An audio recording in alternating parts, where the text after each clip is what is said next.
So this is old school. So I worked at Stelco Stelco in Hamilton. Hamilton? Yeah, at the tower. And I was in the sales department, and it was about communication. And they took us to this convention, and then we were all in a room, and we were all in a round circle, and there was maybe about 30 of us, and the first person said the story to the next person, and by the time it got around to the end, it was something totally different that had nothing to do with anything. I know. Isn't that just interesting? Well, it's listening skills. Listening skills. And the way people perceive things. Your perception. So that's why people's lenses, the way in which people live, they see things through their own experiences as opposed to taking the time to listen to people's backstories, like what we experienced, and came to a very civil discussion. Yeah. And so you did this experiment at work. And that would have been in the 70s. In the 70s? In the 70s. And this was at Stelco? Yeah. Oh my goodness. Yeah, oh yeah. Oh, in the sales department. So what, do you remember what the question was that started? No, or how it went around? No. The game of telephone. I don't remember what the statement was said to the first person, and then the first person had to tell the second, and then on around to the 50th or 40th, and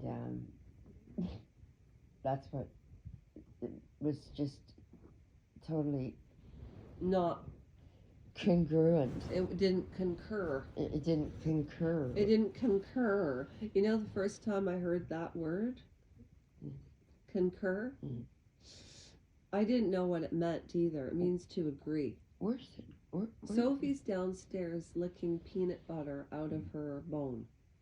Should we go downstairs now? Do you want to? Are you ready? Yeah. Okay, so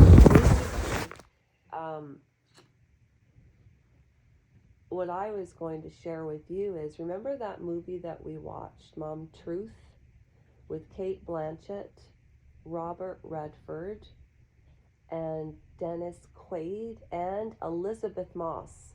And this was way before The Handmaid's Tale. Because Elizabeth Moss, and it was called Truth. And it's a true story about Dan Rathers.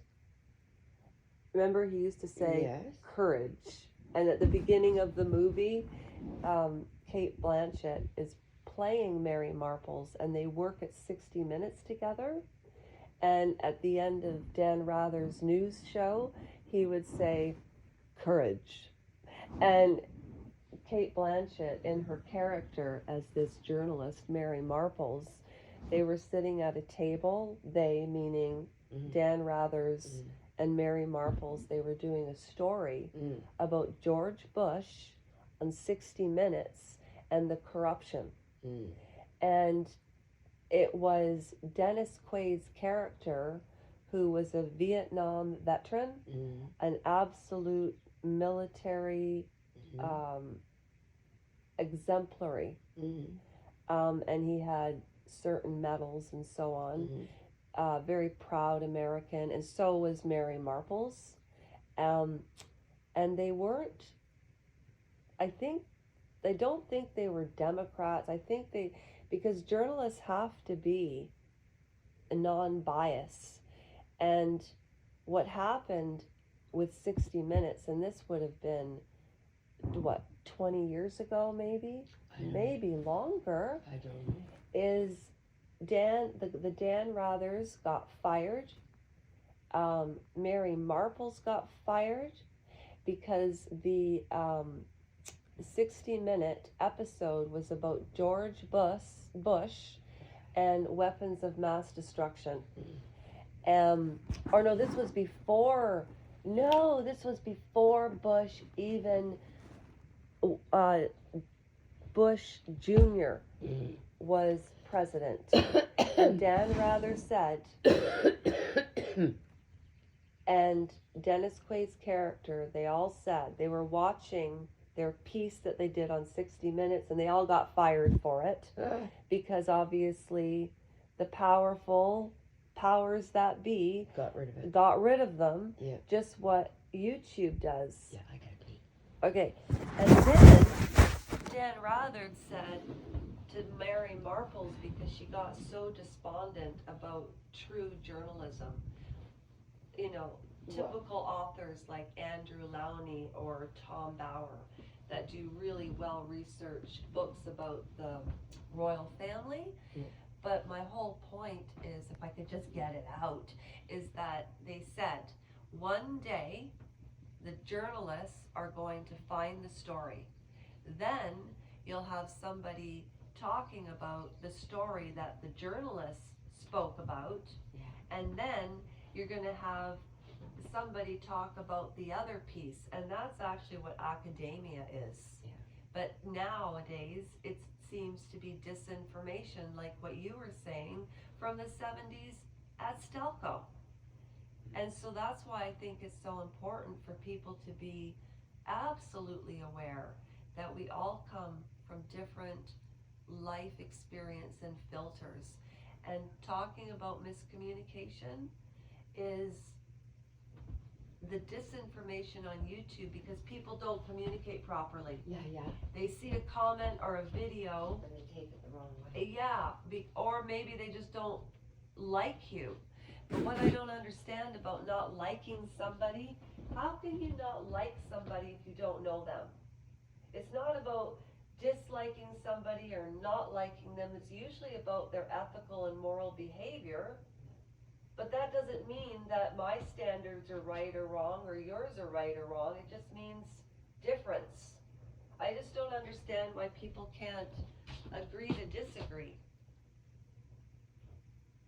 Anyways, so that was an old-fashioned podcast, I suppose, and concur means to agree, and the first time I ever heard that word was when I was watching Catch Me If You Can with Leonardo DiCaprio and the wonderful Tom Hanks.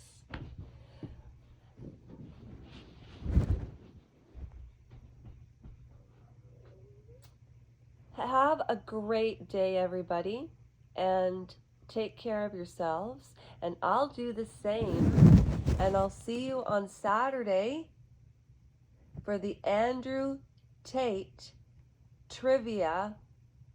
And this is not a game. This Andrew Tate, the more research I have done, and as I said, I must have been living under a rock, never heard of this man. And I truly thought that I, over the 6 years, have really, really thought that I knew lots of the really large channels. I cannot believe the channels I've been finding lately with absolutely exemplary information. I think I have subscribed to 200. Yeah, I think I have about, I know that's probably a huge exaggeration. They say that we lie, people lie, something like 26 times a day. That's an old statistic that I heard somewhere, so don't even take that at face value with a grain of salt. At any rate, I'm not going to carry on. Have a wonderful day and take care of yourselves. I will do the same. And there are some really good channels out there. And all of the channels that I subscribe to are all on high voltage.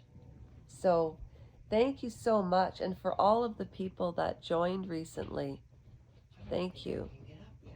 Are you still tired, Bum? Yeah. Yeah? All right. Well, rest. Yeah. Do you want more coffee? No.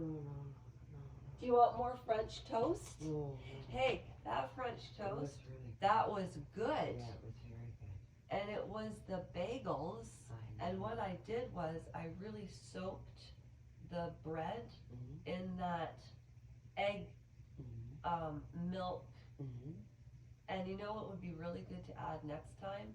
Cinnamon, nutmeg. Yeah. I really want to get into cooking. Good. Well, Can you believe that? No. I think Chris would faint. No. No? Because what I knew when you were anorexic, you would just fucking whip cinnamon buns from scratch. And I remember my sister Jane saying, and you wouldn't eat them, and I would eat them all. My sister Jane said, you be careful with that. Well, you know what? You be careful because, you know, that. Anorexia. Well, I don't like to talk about that part of my life. I did once on YouTube just in reference to. I wouldn't. Well, it's okay. It's okay. You know why? I just wanted to bring awareness to a YouTube channel. This girl, Eugenie, she's anorexic and she has millions of followers. And I did do, what's the word? I didn't do a video. I actively participated in sharing my story about myself vaguely, not going into a lot of detail because I couldn't understand why people would subscribe, because they would send this anorexic girl, she probably weighs maybe 65 pounds. Yeah, well the thing is to watch her go back and forth to change outfits. And then I thought, when I was anorexic, and you know, you were in your like early 30s because you had me when you were 21. And everything that you went through as a family, 21, yeah. That disease wrecks, it can wreck a family. Yeah. And it can kill people. And a lot of women die from it. Mm-hmm. And I am so blessed. And that's why I shared the story, because you can get through it. That's why I'm reading The Exorcism of Annalise Michael, because they claim she's an anorexic, epileptic, schizophrenic. Right on. How is that possible? Well, they can't figure out what it is, so they have to give it all kinds of labels. Yeah. They can't figure out what it is, so they give it labels. Well, Mom, I think you're really going to enjoy Saturday's live at 8. You know why? Because it's about Andrew Tate. Remember that man that you were listening to?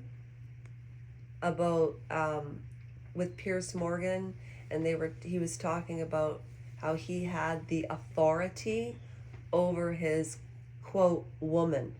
And Pierce Morgan disagreed. Mm-hmm. So that's the video that I studied. Mm-hmm. And what did you think of Andrew Tate from first glance? I don't know. You don't remember him? No. You'll remember him as soon as we do it on Saturday. Yeah. Okay, Mom and I will talk to you later. Bye. Oops! Too early in the morning.